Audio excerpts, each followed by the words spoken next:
حبايبي الحلوين عاملين ايه؟ يا رب تكونوا بخير. النهارده بقى جايه لكم بطاسه خطيره، طاسه السمين او التقطيع زي ما بتسموها. بجد خطيره، احلى احلى 100 مره كمان من بتاعه العربيات وبتاعه الشارع. بجد تحفه. هتعملوها كده في البيت بكل سهوله، مش عايزه اقول لكم بقى طعمها ولا ريحتها خطيره. بصوا هتاكلوا احلى سندوتشات تقطيع بجد، وتحطوا بقى فيها اللي انتوا عايزينه. تابعوا معايا الفيديو بقى الخطير ده، وما تنسونيش باللايك واشتراك في القناه وتفعيل الجرس عشان يوصلكم مني كل فيديو جديد انا بنزله. بصوا الطاسه عامله ازاي، بصوا الجمال، بجد خطيره. انا هعمل النهارده فشه نقعاها كده في ميه بخل. تمام. وعندي هنا لحمه راس زي ما انتوا شايفين بتدي طعم خطير. وبصوا القراقيش بقى والجمال، بجد نقعها برضو في ميه. وعندي هنا كبده، وعندي هنا طحال انا كنت سلقاه ومقطعاه كده وشايلاه في الفريزر، وعندي سجق. دول اللي انا هحطهم النهارده في الصينيه بتاعتي. طبعا تقدري تحطي اللي انتي بتحبي. هنا عندي ميه بتغلي، نزلت بقى بلحمه الراس بعد ما غسلتها حلو جدا جدا، وحطيت بقى المنكهات بصل طماطم كام فص كده من الثوم ورق لورا. بصوا يعني المنكهات اللي انتوا بتحبوها حطوها. انا حطيت بصل وطماطم ورق لورا وحبهان وكم فص توم. عندي حله تاني برضو فيها ميه بتغلي، شطفت بقى الفشه كويس اللي كنت نقعها في ميه بخل، شطفتها كده كويس. وبعد كده برضو حطيتها في ميه بتغلي، وحطيت برضو عليها نفس المنكهات اللي حطيتها في لحمه الراس. تمام. هسيبهم بقى يغلوا ويستووا. انا خدوا مني تقريبا حوالي ساعه الا ربع او ساعه. انا كنت عايزه اسويهم حلوه قوي قوي عشان اخد نتيجه حلوه كده في القطمه، لما تيجي تاكلي تبقى الايه الحاجه طريه خالص كده زي ما انت شايفه، وكانت تحفه. هنا بقى كانت لحمه الراس استوت معايا والفشه. وجبت بقى دلوقتي طاسه او صينيه المونيا بتدي طعم حلو قوي للاكل على فكره، تكون كبيره شويه. حطيت فيها كده معلقتين من الزيت، ونزلت بقى بالسجق بتاعي، قطعته كده على 2 أو 3 حسب حجم السجق بتاعك. قطعته كده وشوحته بقى مع الزيت. وبصوا انا بحبه محمر، فيعني شوحت فيه تشويحه حلوه كده زي ما انتم شايفين. انا بحب السجق قوي تبقى متحمره كده، فانا ايه يعني شوحته تشويحه حلوه زي ما انتم شايفين. بصوا متحمر وحلو ازاي. حابه بقى تحطي في الصينيه دي كفته، ممبار، بجد بتبقى حلوه قوي. بس انا اكتفيت باللي انا وريته لكم ده.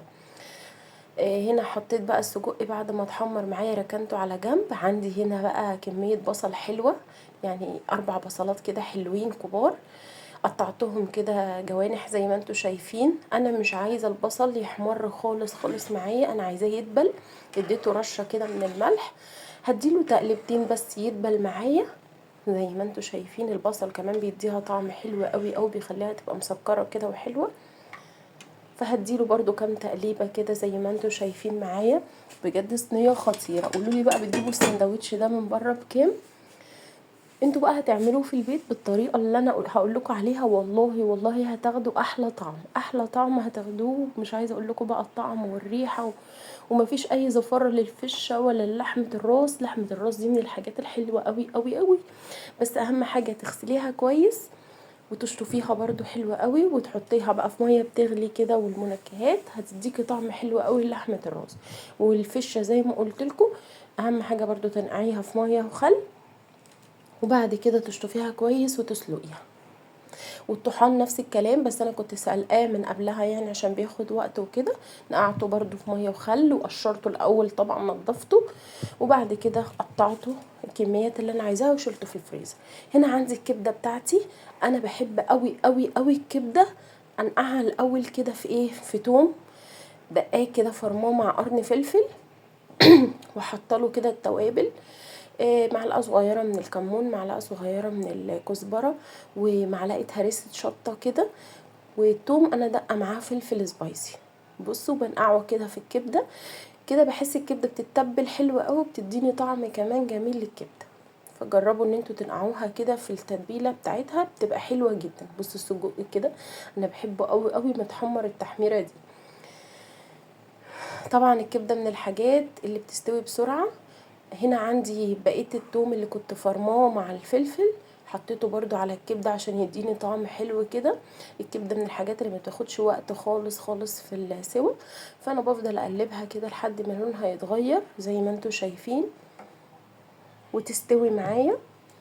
وبرضو هركنها برضو بعد ما تستوي معايا، هركنها على جنب. عايزه اقول لكم ان انا كنت سلقه الفشه كامله، انا خدت جزء منها يعني ما خدتهاش كلها، ولحمه الراس برضو خدت جزء منها. فيعني عايزه اقول لكم عملت معايا صينيه محترمه. هنا كانت الكبده استوت معايا، هنا بقى عندي الفشه وعندي لحمه الراس برضو خدت جزء من كل حاجه كده وقطعتها تقطيع صغير.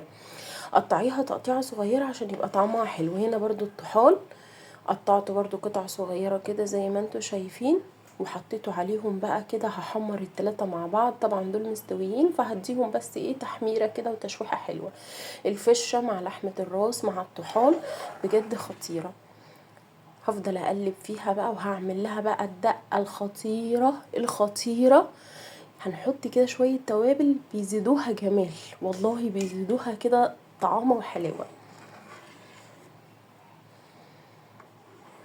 بصوا ده كمية قليلة خالص، يعني ربع كبدة، ربع الفشة، ربع الطحال، ربع لحمة الراس. السجق الصراحة كان نص كيلو، فبصوا عملوا معايا كمية حلوة جدا. بصوا الطاسة ما شاء الله مليانة ازاي، يعني بص كمية قليلة من كل حاجة هتديكي صينية محترمة كده تكفي كده أسرتك، بجد خطيرة. هنا عندي فلفل سبايسي على فلفل بارد، قطعته كده تقطيعه حلوه صغيره، وهحطه كده ايه في الاخر بعد ما الجمال ده كله اتحمر.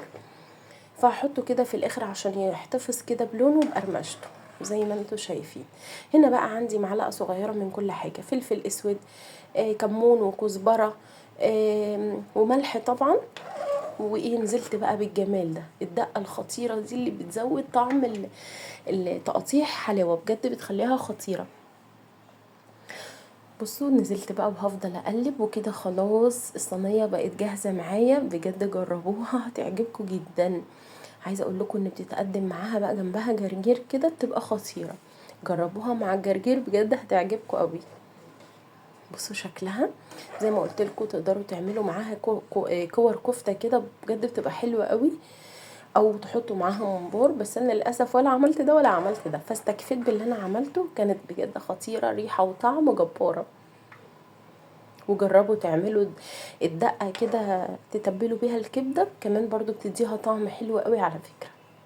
عايزه اقولك بقى الزور كده مع لحمه الراس القراقيش دي، مين بيحبها زي انا بعشقها، انا كنت بنقيها وباكلها، بجد خطيره. بصوا الصينيه عامله ازاي، والبصل كمان ما تبلش خالص، لا بصوا محتفظ كده بشكله، بجد كان خطير وبيخليها كده مسكره وخطيره. تقدروا بقى تعملوها سندوتشات كده زي ما انا بعملها، تحطوا بقى حبه جرجير حلوين كده وتملوا بقى السندوتش بالتقطيع اللي انتوا عملتوها بجد من ايديكم. عايزه اقول لكم من ايديكم هتبقى احلى واحلى، بجد جربوها بالف هنا وشفا يا رب على كل اللي كل. انا متاكده وواثقه ان انتوا لو جربتوا الطريقه دي بجد هتعجبكم قوي. جربوها بقى وقولوا لي رايكم تحت في التعليقات ايه. يا رب الطريقه والوصفه تكون سهله وتكون عجبتكم. انا عارفه ان في ناس كتير بتعرف تعملها، بس جربوها بالطريقه بتاعتي، وحبيت كمان اشارك معاكم الفيديو، بجد هتعجبكم قوي. تقدروا تعملوها سندوتشات او تاكلوها كده تغمزوا، بجد خطيره. هستنى بقى لايكاتكم الحلوه وتعليقاتكم الحلوه. اشوفكم بقى في فيديو جديد واقول لكم مع الف سلامه. اشوفكم بقى في فيديو جديد. باي باي.